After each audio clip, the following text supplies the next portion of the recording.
ኦርቶዶክሳዊነት በጽኑ የምስጢራተ ቤተክርስቲያን ሀብታተ ቤተክርስቲያን በጣም የምትለይበት ከፕሮቴስታንት ከተሐድሶች በምንለይበትን አንድ አስደናቂ ቁም ነገር ላስ ለመሆኑ ጳውሎስ ከጌታ ተቀብዬዋለሁ የሚለን ምንድን ነው? እርሱ በዚያ በታላቁ በጌታ ማዕድ ፊት አልነበረ የኢየሱስ ክርስቶስ ደም ከኃጢአት ሁሉ ያነጻል ይሉ የለ እና ከኃጢአት የሚያነጻው እውነተኛ ቢሆን ነው ደሙ ቢሆን ነው እንጂ የሚያነጻው ምሳሌው መታሰቢያ ብቻ ቢሆን ነው የሚያነጻው። እኔና እናንተ ኦርቶዶክሳውያን የምንቆርበው ቁርባን የምንቀበለው ስጋና ደም የአንዲቱ የዕለተ ዓርቧን ስጋና ደም። ለዚህ ነው የምንንቀጠቀጥ። ለዚህ ነው እንዳንዳንዶች የማናላግጠው። ማፌዣ አይደለም፣ መንጫጫ አይደለም፣ መዝለያ አይደለም። ቅዳሴ አምልኮ የሌለበት ቤት ምን ሊያደርግልህ ነው የምትሄድ? ጌጡ ነው ያማረ።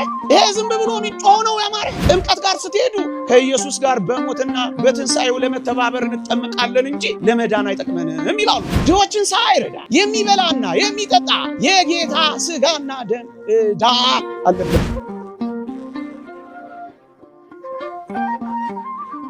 ጌታ እንደዚህ እንደሆነ የማዳን ምስጢራቱ የሚታይና የማይታይ አንድ አድራጊዎች ናቸው። ምን ማለት ነው? የቤተ ክርስቲያን ምስጢራት ትዕምርታት፣ የሚታዩ ምልክቶች ወይም ሲምቦልስ መባላቸው ምዕመናን በውስጣቸው እውነተኛነት ወይም አማናዊነት ስለሌላቸው ሳይሆን ይልቁኑ ከዚህ በተቃራኒ እውነተኛ መሆንን አማናዊነትን በውስጣቸው ስለያዙ እውነተኛ በጥምቀት እውነተኛ ልጅ እንሆናለን። እንደው ምናልባት ትንሽ ፈቀቅል አድርገው የእንግሊዘኛው ሲምቦል የሚለው ቃል መሰረቱ የግሪክ ነው። ሲምቦላ ከሚለው የግሪክ ቃል ነው የመጣው ይላሉ የዚህ ቋንቋ አጥኚዎች። ትንሽ ፈቀቅል አድርገው ብዬ ነው። ይሄ ሲምቦላ ወይም ሲምቦል የሚለው ቃል ትርጉሙ ቀጥተኛ ትርጉሙ አንድ ማድረግ ወደ አንድ ማምጣት ማለት ነው። ምንድነው አንድ የሚያደርገው? ምንድነው ወደ አንድነት የሚያመጣው ካላችሁኝ የሚታየውን ምልክቱን ትዕምርቱን እና እውነታውን አማናዊነትን አንድ አድርጎ ነው የሚይዘው። ለዚህ ነው እኛ ስጋውና ደግሞ እውነተኛ አማናዊ ነው የምንለው። ለዚህ ነው ወገኖቼ አንድ የሚያደርጉ እንጂ ምሳሌ ብቻ ምልክት ብቻ የሆነ ነገር ብቻ አይደሉም ወገኖቼ። እንደው ራሱ ስጋው ራሱ ደሙ ነው እኔና እናንተ የምንቀበለው። ምሳሌ አይደለም፣ ወኪል አይደለም። አንዳንዶች እንደሚሉት ስለ እምነትም የተነገረ አይደለም። ይህን በአንድ የመጽሐፍ ቅዱስ ሐሳብ ትንሽ ሰፋ አድርጌ ለማብራራት ነው። እኔና እናንተ ኦርቶዶክሳውያን የምንቆርበው ቁርባን የምንቀበለው ስጋና ደም የአንዲቱ የዕለተ ዓርቧን ስጋና ደም ክርስቶስ አንድ ጊዜ ስጋውን የቆረሰው ደሙን ያፈሰሰው በዕለተ ዓርብ የሰጠንን ያቺን ስጋን ያቺን ደም ነው የምንቀበለው። ይሄንን በማስረጃ ማቀርበው እንዲህ በሚል ቃል ቅድም አንስቼው አሁን ደግሜ ጎላ አድርጌ ላንሳው። ክርስቶስ ሲያቆርባቸው ሐዋርያት ስጋውን ሲሰጣቸው በመጨረሻው የኦሪቷን ፋሲካ ሽሮ የሐዲስ ኪዳኗን መስዋዕት ሲያቆም የኋለኛውን ሊያቆም የፊተኛውን ይሽራል እንዳለው ሐዋርያ ይሄን ስርዓት በዚያ በቁርባን በመጨረሻው በሐሙስ ምሽት ሲመሰረት እንዲህ ነበር ያላቸው። በደንብ ስሙ። ቅድም አንብቤዋለሁ። እንኩ ጠጡ፣ ይህ ደሜ ነው ካላቸው በኋላ ማብራሪያ ሲሰጣቸው ለኃጢአት ይቅርታ የሚፈስ የሐዲስ ኪዳን ደሜ ነው ያላቸው። በሞት የሰጣቸው የዕለተ ዓርቡን ደም ነው የሰጣቸው። ሐሙስ በምን እናውቃለን? ለኃጢአት ይቅርታ የሚፈስ ደሜ ነው አላ። ያንን የኃጢአት ይቅርታ የሚፈስ ደሙን አስመስሎ አይደለም፣ ደሜ ነው ያላቸው። ዕለተ ሐሙስ ዕለተ ዓርብ ዕለተ ዓርብ ወደኋላ ምሴተ ሐሙስ ላይ አርፋለች። ዓርብ ልዩ ቀን ነች። ወደኋላ ሐሙስ፣ ወደፊት ዘላለማዊ ሕይወት ውስጥ ዛሬም ሁል ጊዜ ቅዳሴ ስንቀድስ ዓርብ ላይ ናት ቤተክርስቲያን የምትቆም። ያ ትኩስ መስዋዕት ነው የሚሰዋው። በወይኑ ህብስቱም ከጸሎት በኋላ ክርስቶስ ከጸለየ በኋላ ፍጹም ስጋ ፍጹም ደም እንደሆነ ያ ነው ዓርብ ዕለት ናት እምላችሁ። እዩ ለኃጢአት ይቅርታ የሚፈስ ደሜ ነው። ያንን ደም የዕለተ ዓርቡን ደም ነው። የዕለተ ዓርቡ ደም ከሆነ እና ምሳሌ ነው የዕለተ ዓርቡ ሊሉን ነው እና ወኪል ነው ሊሉን ነው የዕለተ ዓርቡ እና የዕለተ ዓርቡ ደም እምነት ብቻ ነው ሊሉን ነው። እኛ ሐሙስ ለኃጢአት ይቅርታ የሚፈስ የአዲስ ኪዳን ደሜ ነው ያለው። የሰጣቸው የዓርቧን ነው ያ የሚፈሰው። በቆሮንቶስ ምዕመናን ዘንድ ደግሞ ላሳይ ፈቀቅ ብዬ ወደኋላ ሐሙስ ወደፊትስ ክርስቶስ ከሞተ ከተነሳ በኋላ ሐዋርያው የቆሮንቶስን ምዕመናን አስተምሮ ከሄደ በኋላ የሆነውን ነገር ደግሞ ልንገራችሁ። አንደኛ ቆሮንቶስ መልእክት ምዕራፍ 10 ቁጥር 16 እንዲህ ይላል፣ የምንባርከው የበረከት ጽዋ ከክርስቶስ ደም ጋር ህብረት ያለው አይደለምን? በሞት የሱ የምንባርከው የበረከት ጽዋ ከክርስቶስ ደም ጋር አንድነት ያለው አይደለምን? ህብረት ያለው አይደለምን? የምንቆርሰውስ እንጀራ ከክርስቶስ ስጋ ጋር ህብረት ያለው አይደለምን? ምዕመናን የቆሮንቶስ ምዕመናን የሚባርኩ የሚቆርሱ ስርዓተ ቁርባን የሚፈጽሙ ከክርስቶስ ስጋ ከክርስቶስ ደም ጋር አንድነት ያለው አይደለምን? ህብረት ያለው አይደለምን? ምዕመናን ታዲያ ይህንን እንዴት መካድ ይቻላል? የቆሮንቶስ ምዕመናን የክርስቶስን ስጋ ህብረት አንድነት ያለው የሚፈትቱ የሚሰው የሚያቆርቡ ከክርስቶስ ስጋና ደም ጋር አንድነት ያለው አንድ ነው። አንድ ነው። ቤተክርስቲያን ማለት ይቺ ናት። ይሄንን እኔ ከማብራራው በግሩም ሁኔታ ያብራራ አፈ በረከት ቅዱስ ዮሐንስ አፈወርቅ አለና የሱን ቃል ልጨምርበት። እንዴት ይጣፍጣል መሰል! በደንብ ግልጽ ነው። ላንብብላችሁ። ይሄንን የቆሮንቶስ መልእክት ሲተረጉም ነው አሁን ያነበብኩላችሁ ሲተረጉም ነው ዮሐንስ አፈወርቅ እንዲህ የሚለው። ለመሆኑ ጳውሎስ 11ኛው ቆሮንቶስ መልእክት 1ኛ ቆሮንቶስ ምዕራፍ 11 ስትሄዱ ቅዱስ ጳውሎስ ምን ይላል? እኔ ከጌታ የተቀበልኩትን አሳልፌ ለእናንተ ሰጥቻለሁ ሲል ታገኙታላችሁ 11ኛው ምዕራፍ ላይ። እሱ ነው ቅዱስ ዮሐንስ አፈወርቅ የሚያመጣው። ምን ይላል? ለመሆኑ ጳውሎስ ከጌታ ተቀብያለሁ የሚለን ምንድን ነው? እርሱ በዚያ በታላቁ በጌታ ማዕድ ፊት አልነበረም። ጳውሎስ ነበር እንዴ? ሐሙስ ምሽት ነበር? አልነበረም። በደማስቆ መንገድ ላይ ነው የተጠመደው ጳውሎስ። የእስጢፋኖስ ጸሎት ናት ጳውሎስን ያጠመደችው። ሳውል የተባለው ጳውሎስ የወጋሪዎች ልብስ ያዥ ነው። የእስጢፋኖስን ወጋሪዎች ልብስ ሲይዝ ጓደኛው የሆነው ከአንድ መምህር አብሮ የተማረው አንድ ባች የነበረው ቅዱስ እስጢፋኖስ ግን ጓደኛውን ሳውልን እያየው የሚያደርጉትን አያውቁምና ይቅር በላቸው ብሎ ጸለየ። አንድ ሊቅ እንዳለው ሳውል ጳውሎስ የእስጢፋኖስን ወጋሪዎች ልብስ ያዘ፣ እስጢፋኖስ ደግሞ በጸሎቱና በአማላጅነቱ የጳውሎስን ነፍስ ያዛት ይላል። እንዴት ይደንቃል! ይህን የሚያክል ትልቅ ሐዋርያ ያስገኘችው የተወጋሪው የቅዱስ እስጢፋኖስ ጸሎት ነበረች። ምመና አልነበረም በቦታው ምሴተ ሐሙስ ላይ የለም። ታዲያ ቅዱስ ጳውሎስ ባልነበረበት ለምን ተቀብያለሁ አለ የሚለውን ነው የሚያብራራው። ለመሆኑ ጳውሎስ ከጌታ ተቀብያለሁ የሚለን ምንድን ነው? እርሱ በዚያ በታላቁ በጌታ ማዕድ ፊት አልነበረም፣ እንደውም ዋና አሳዳጅ ነበረ። ታዲያ እንዴት እኔ ከጌታ ተቀብያለሁ ሊለን ቻለ? ይልና እንዲህ ይላል። እንደሚታወቅ አሁን ጳውሎስ የሚሰበሰብበትና ዳግመኛ ለቆሮንቶስ ምዕመናን የሰጠው ማዕድ የጌታችንን ሥጋና ደም ማለቱ ነው ከመጀመሪያው የምሴተ ሐሙስ ማዕድ ጋር አንድ እንጂ የተለየ አይደለምና ነው። አሁንም ልክ እንደያኔው ከራሱ ከጌታችን ጋር በማዕዱ ፊት መቀመጥና መቁረብ ነው ይላል። ጳውሎስ አለበት። ታዲያ ተቀብያለሁ ያለው ለምንድን ነው? አሁንም ሐሙስ ምሽት ላይ መቀመጥ ነው ምዕመናን። ለዚህ ነው እኔና እናንተ ቅዳሴ ስናስቀድስ የምንፈራው የምንንቀጠቀጠው። እዚህ መቅደስ ውስጥ ብቻ ያለን ይመስላችኋል ቀዳጆች? እዚህ መቅደስ ውስጥ ብቻ ያለን ይመስላችኋል አስቀዳጆች? አይደለም። ከጌታ ጋር በምሴተ ሐሙስ ከነበረችው ማዕድ ጋር ከበና ራሱ ያቆርበናል። ቁስሎቹ አጠገብ ደግሞ እንሆናለን። ዓርብ ላይ ቁስሎች፣ ሌላው ጸሎት ሁሉ በረድኤት፣ ይሄ ጉባኤ ረድኤት፣ ሱባኤም የረድኤት፣ ቅዳሴዋ ግን የሚፈተት የሚቆስል ደሙ የሚፈስ በጉ የሚታረድ የበቁ የሚያይ አላያችሁትም? ደሙ ትኩስ ሆኖ እጁን ሲያወጣ አልሰማችሁ? ለዚህ ነው የምንንቀጠቀጠው። ለዚህ ነው እንዳንዳንዶች የምናላግጠው። ማፌዣ አይደለም፣ መንጫጫ አይደለም፣ መዝለያ አይደለም፣ መንበርከኪያ፣ ማልቀሻ፣ ደረት መድቂያ። ቁስሎቹን ያደላቸው ያዩታል፣ ያላደላቸው ያላግጡበታል። ለፍርድ ተቀምጦበታል። እዚያው ማዕዱ ላይ ነው ጳውሎስ አሁን ቢመጣ ከረፈደ ቢሆንም ወደ ኋላ ሄዶ ምሴተ ሐሙስ፣ ወደ ኋላ ሄዶ ዕለተ ዓርብ ላይ እኛም የምንቆርበው ያቺኑ ነው። ከክርስቶስ ደምና ሥጋ ጋር አንድነት ህብረት አለው አይደለምን? በቃ ምን ልትለው ትችላለህ? እንዴት ልትቀይሮ ትችላለህ? ምን ልናደርገው? እና እንዲህ ይላል ሊቁ ዮሐንስ አፈወርቅ፣ ቅድስተ ቅዱሳን በምትሆን መስቀል አንድ ጊዜ የተሰዋውን መስዋዕት ሁል ጊዜ እንሰዋለን። አንድ ጊዜ ነው የተሰዋው፣ እኛ ግን ሁል ጊዜ እንሰዋለን። ነገር ግን ዛሬም ነገም ለዋውጠን ልዩ ልዩ መስዋዕት የምንሰዋ አይደለንም። ዛሬም አንድ ነው፣ በዕለተ ዓርብም አንድ ነው፣ በአራቱ ማዕዘን የሚሰዋውም ሥጋው አንድ ነው። ዛሬ የምንሰዋት ያን ጊዜ የተሰዋች ናት። አንዱን ሥጋ በማቅረብ ተቀድሰናል። ሐዋርያው ቅዱስ ጳውሎስ ዕብራውያን 11 እሱን በማቅረብ ነው። አንዱን ሥጋ በማቅረብ ተቀድሰናል። የሚቀድስ ከሆነ አማናዊ ነው እንጂ ምሳሌ ነው ወኪል ነው ልትል ነው። ትላንት ዛሬም ነገም አንዲት ናት። ልዩ ልዩ መስዋዕት የምንሰዋ አይደለንም። ስለዚህ እቺ አንዷ ምሳሌም አይደለች፣ ወኪልም አይደለች፣ እምነትም ዮሐንስ ወንጌል ምዕራፍ 6 ስለ እምነት ያስተማረው ነው ሊሉን ይደፍራል። ስለ ቁርባን ያስተማረው እምነት ማለቱ ነው ይልላል። የኛን ካባና ጥምጣም አድርጎ ወይ አይማር ወይ አያነብ ወይ በቅጡ ክርስትናን አይኖር እንዲህ ይላል። ስለ እምነት ቢሆን ኖሮ ጥቂት ነገሮችን እስኪ አብረን እናሰላስል። የሰማችሁ ስለ እምነት ያስተማረው ስለ እምነት ከሆነ የተወደዳችሁ ክርስቲያን ሥጋዬ አሉ ደሜ አሉ ተሐድሶቹ እንደሚሉት ፕሮቴስታንቶቹ እንደሚያስተምሯቸው እውነት ስለ እምነት ከሆነ ሲል ጠይቃቸው፣ ለምን አበለ? ለምን አጠጣቸው? ሐዋርያት አምነዋል፣ ለምን አቆረባቸው? አላመኑም እንዴ? ድጋሚ መኑ እያላቸው ነበር እንዴ? አይደለም። ማመናቸውስ በቂ አልነበረም እንዴ? አምነውት እንዴት እንደገና ሲያቆረባቸው እንደገና እየሳመናቸው ነው እንቸታቸው። በቆሮንቶስ የነበሩ ምዕመናንስ አማናያን አልነበሩ? አማኞች አልነበሩ? እምነት ከሆነ ድጋሚ መኑ እያላቸው ነበር እንዴ? እንቸታቸው። ስለ እምነት አይደለም። ለምን በተግባርስ ገለጠው? ለምንስ አቆረባቸው? ለምንስ በሐዋርያት ዘመን በየሳምንቱ በዕለተ ሰንበት እንጀራን ይቆርሱ ነበር ይላል። በየሰንበቱ ሥጋው ደሙ ምስጢር ይፈጽሙ ነበር፣ ይቀድሱ ነበር። የተወደዳችሁ ክርስቲያን ነው። ካህን የሌለበት፣ መስዋዕት የሌለበት፣ ቁርባን የሌለበት፣ መሰዊያ የሌለበት ወብነ ምስዋ መሰዊያማ አለን እንዳለው ሐዋርያው ቅዱስ ጳውሎስ ይሄ የሌለበት፣ ይሄ የሚፈጸምበት ስርየት የሚሰጥበት ቅዳሴ ሊተርጂ አምልኮ የሌለበት ቤት ምን ሊያደርግልህ ነው የምትሄደው? ጌጡን ያማረ ይሄ ዝም ብሎ የሚጮህ ነው ያማረ። ይልቅ መሰረቱን ያዝ። መሰረቱ ይሄ ነው። አታል በሌላ ነገር ዲኮሬሽኑ አታል። ይሄ ዝም ብሎ ብቻ ምን ማለት ይቻላል? ደግሞ ሌላ አልጨምርላችሁ። መጽሐፍ ቅዱስ እንዲህ ይላል። ቆሮንቶስ መልእክት ምዕራፍ 11 ቁጥር 26 ላይ እንዲህ ይላል፣ ሳይገባው በኋላ መጣበታለሁ ጊዜ ካለኝ፣ ከሌለኝ ችግር የለም። ሳይገባው ይህን እንጀራ የበላ ከጽዋውም የጠጣ የጌታ ስጋና ደም ዕዳ አለበት ይላል። ቅዱስ ጳውሎስ ነው የሚለው፣ መጽሐፍ ቅዱስ ነው የሚለው። እንዲህ የሚለው ሳይገባው ያመነ፣ እነሱ ስጋና ደምን እምነት ነው ብለው ስለሚያስተምሩ እኮ ነው። ሳይገባው ያመነ የእምነት ዕዳ አለበት ሊሉ ነው።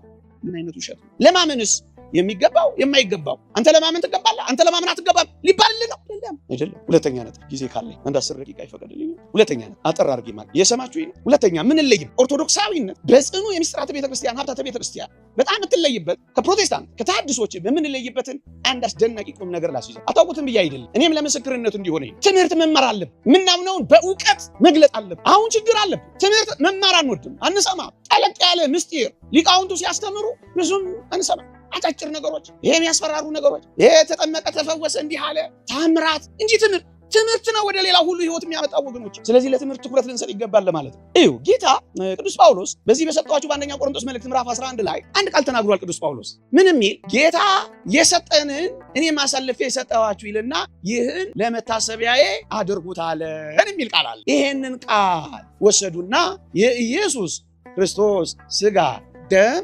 ለማዳን የሚጠቅም ሳይሆን ለመታሰቢያነት ብቻ ነው የሚያገለግለው፣ መታሰቢያነት እንጂ ማዳን የለውም የሚል ትምህርት ነው ያላቸው ወገኖቼ። ሁለተኛ ነጥብ ያልኩት ይሄንን፣ አንደኛው እስካሁን የተመለከትነው ምሳሌ፣ ወኪል፣ እምነት የሚሉትን ለማፍረስ ነው ጥቂት የተፍጨረጨሩ። ሁለተኛው መታሰቢያ ሳይሆን ለመዳናችን የሚጠቅመን ነው የሚለውን ነጥብ ማስያዝ ነው። እዩ ይህን ለመታሰቢያዬ አድርጉት ነው እንጂ ያለው ቅዱስ ጳውሎስ መታሰቢያዬ ነው አለ። በሞቴ አማርኛ ይቸግረናል። ለመታሰቢያ አድርጉት ማለትና መታሰቢያዬ ነው ማለት አይለያይም።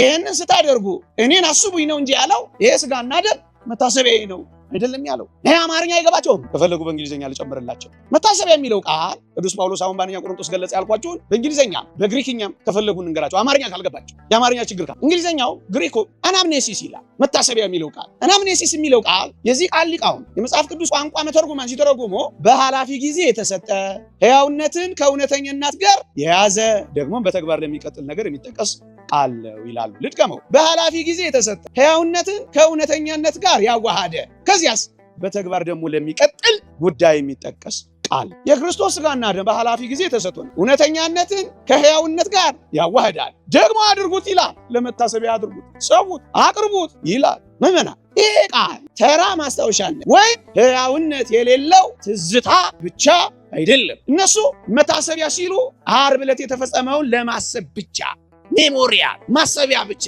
ትዝታ ብቻ፣ መዘከሪያ ብቻ እንጂ ራሱ ሕያው የሆነ ስጋ ራሱ ሕያው የሆነ ደም ብለው ትርጉሙ በእንግሊዝኛ እንዲህ ይላል። እኔ ቀጥታ አገኘሁትን ላንብብላችሁ፣ እዛ እንደ ነገሩ አድርጌ ወደ አማርኛ ነግራችሁ። ዳዝ ኖት ሜርሊ ሪመምብራንስ ኦር ሜሞሪያል ኦፍ ኤ ቲንግ፣ ተራ ማስታወሻ ተራ መታሰቢያ ማለት አይደለም። ዳዝ ኖት ሜርሊ ሪመምብራንስ መታሰቢያ ተራ መታሰቢያ ወይም የሆነ ነገር ማሰቢያ ብቻ አይደለም። ሪጋርዲንግ አስ ቢንግ አስ አብሰንት በት ኢት ሚንስ ሪኮሊንግ ኦር ሪፕሬዘንቲንግ ኢን አን አክቲቭ ሴንስ ሕያው የሆነ ነው እንጂ ነው። ተራ ማስታወሻ አድርገው ነው እነሱ። በሞት ልንገራችሁ፣ ጥምቀት ጋር ስትሄዱ ከኢየሱስ ጋር በሞትና በትንሣኤው ለመተባበር እንጠመቃለን እንጂ ለመዳን አይጠቅመንም ይላሉ። እኛ ደግሞ ወዲህ ያመነ የተጠመቀ ይድናል። ሰው ዳግመኛ ከዋና ከመንፈስ ካልተወለደ የእግዚአብሔር መንግሥት አያይም። በአዲስ ልደት በሚሆን መታጠብና በመንፈስ ቅዱስ መታደስ አዳነን እንጂ። የኖህ መርከብ ሲዘጋጅ 8 ነፍስ የዳኑበት ውሃ ሲዘጋጅ የውሃው ምሳሌ ጥምቀት አሁን ምሳሌ ሆኖ ያድነናል የሚሉትን ቃላት ተጠቅመን ያድነናል፣ መንግሥተ ሰማያት እንገባለን እንላለን። እነሱስ ተራ የትንሣኤውና የሞቱ መታሰቢያ ብቻ ነው ይሉናል። ጥምቀትንም ጭምር። ጥምቀት የማያምኑ ቁርባን የማያምኑ ምን ያደርግልሃል? ስም ብቻ የተሸከሙ የአምልኮ መልክ ያላቸው ኃይሉን ግን ጸጋውን ግን ምስጢሩን ግን የካዱ በዲኮሬሽን ያሸበረቁ መዝለል እንጂ መኖር የማይችል ምን ያደርግልሃል?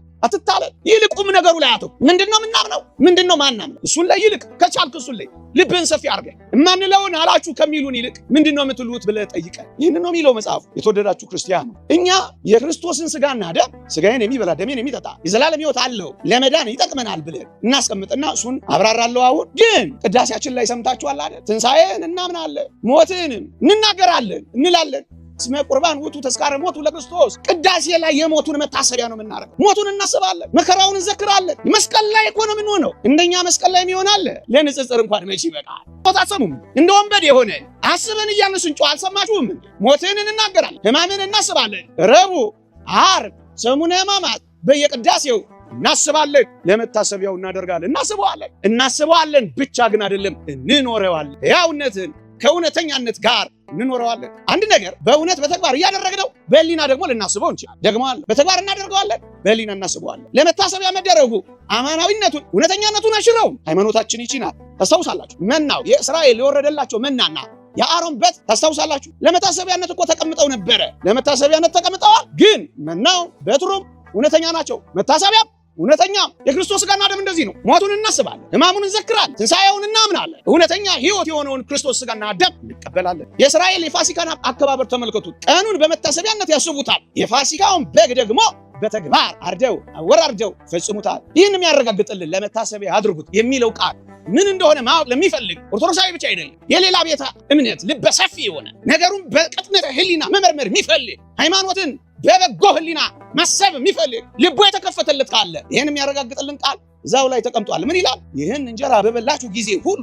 ይህንንም ጽዋ በጠጣችሁ ጊዜ ሁሉ ጌታ እስኪመጣ ድረስ ሞቱን ትናገራላችሁ ይላል። ለመታሰቢያ አድርጉት ካለ በኋላ ይህን እንጀራ በበላችሁ ጊዜ ሁሉ ይህን ጽዋ በጠጣችሁ ጊዜ ሁሉ ጌታ እስኪመጣ ድረስ ሞቱን ትናገራላችሁ። አየህ፣ ማሰብ ማለት ስታስብ ሞቱን ትናገራለህ። ለዚህ ነው መታሰቢያ ያለው እንጂ እውነተኛ ወይም ለማዳን አይጠቅምም ማለቱ አይደለም። እቺን ነገር በአንድ በሁለት ነገር ብቻ ወይም በሶስት አስረድቼ አበቃለሁ። እግዚአብሔር ከሁላችን ጋር ይሁን። እስኪ ልጠቃችሁ። መታሰቢያ ብቻ የሆነ ነገር፣ ለመታሰቢያነት ብቻ የተሰጠ ነገር ቢቀበሉት ሕይወት፣ ባይቀበሉት ዕዳና ፍዳ ይሆናል። ደግሞአለሁ፣ ቢቀበሉት ሕይወት፣ ባይቀበሉት ዕዳና ፍዳ የሚሆነው መታሰቢያ ብቻ ነው።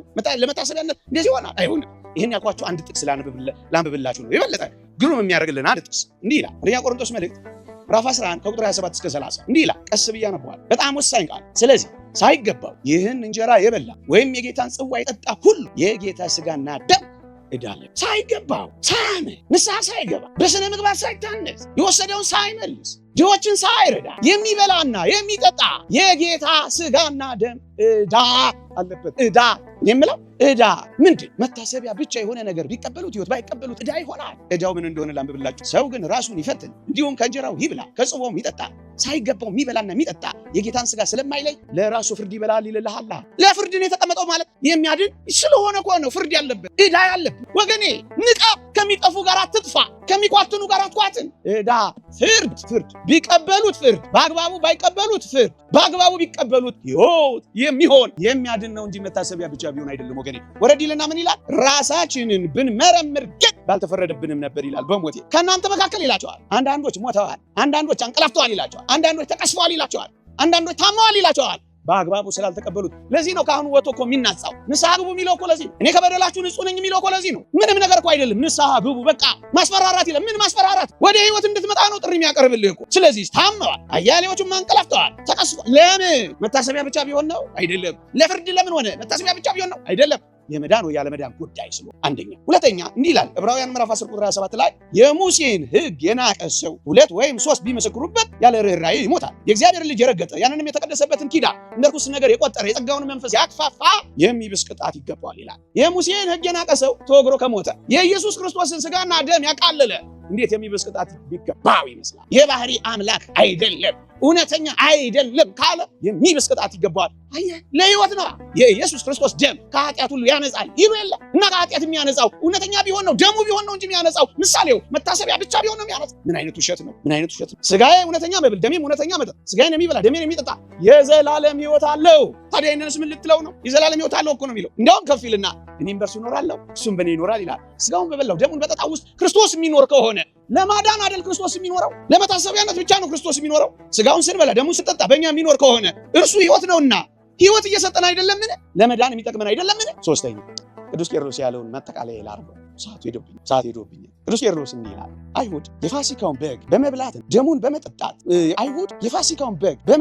ደሙን በራቸውን በመርጨት ከሞት እንደዳኑ መቀደስን እንዳገኙ ካመኑ የክርስቶስን ሥጋ በመብላትና ደሙን በመጠጣት የዘላለም ሕይወት ማግኘትን እንደምን ተጠራጠሩ? እንደምን ማመን አቃታቸው ብሎ ያዝንል። በጥላው አምነዋል፣ ጥላው ምን ነው? የፋሲካውን በግ አርደው መቃናቸውና ጉበናቸውን ደም ቀብተው ከሞት እንዳመለጡ አይተው፣ እንግዲያውስ በዚያኛው የክርስቶስ ምሳሌ በሆነው በፋሲካው በግ ደም ከሞት ማምለጥ ከቻሉ በኢየሱስ ደም ከዘላለም ሞት መትረፍን እንዴት ማመን አቃታቸው? እነዚህም ወገኖች የኢየሱስ ክርስቶስ ደም የምንበላውና የምንጠጣው ለማዳን አይጠቅምም ሲሉ ከሞት አያስመልጥም፣ ሕይወት አይሰጥም እያሉ እኮ ነው። ከአይሁድ እኮ በምን ተናነሱ? አያምኑበትም ስላችሁ። እስራኤል በደም ይቀደሱ እንደነበር ያምናሉ። የኢየሱስ ክርስቶስ ደም ከኃጢአት እንደሚቀድሰን አያምኑ። እናምናለን። እኮታ ካልተበላ ይበሉ ይጠጡ እኮ ነበር። የኢየሱስ ደም ይሸፍን ዝም ብሎ ነው እንደሚሸፍነው? ይበላ ይጠጣ፣ ደሙ ነው ስጋው ነው። አለዛስ መቀደስና መንጻት ከየት ነው የሚገኘው? የኮርማዎችን የፍየሎች ደም ስጋን ለመቀደስ ተጠቅም ከነበረ ነውር የሌለው ሆኖ በዘላለም መንፈስ ራሱን ያቀረበ የክርስቶስ ደም እንደምን ከሞተ ስራ ህሊናችንን ያነጻ ይሆን ይላል።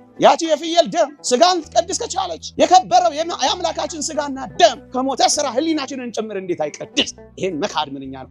አድንም መታሰቢያ ብቻ ነው ማለት እኮ ይሄን ሁሉ መካድ ነው። ምዕመናን፣ የተወደዳችሁ ክርስቲያኖች፣ የኢየሱስ ክርስቶስን ስጋና ደም በመካፈላችን ሁላችን አንድ እንደምንሆን መጽሐፍ ቅዱስ ተናግሯል። እኛ ብዙዎች ስንሆን አንዱን እንጀራ ስለምንካፈል አንድ ስጋ ነን ይላል ቅዱስ ጳውሎስ።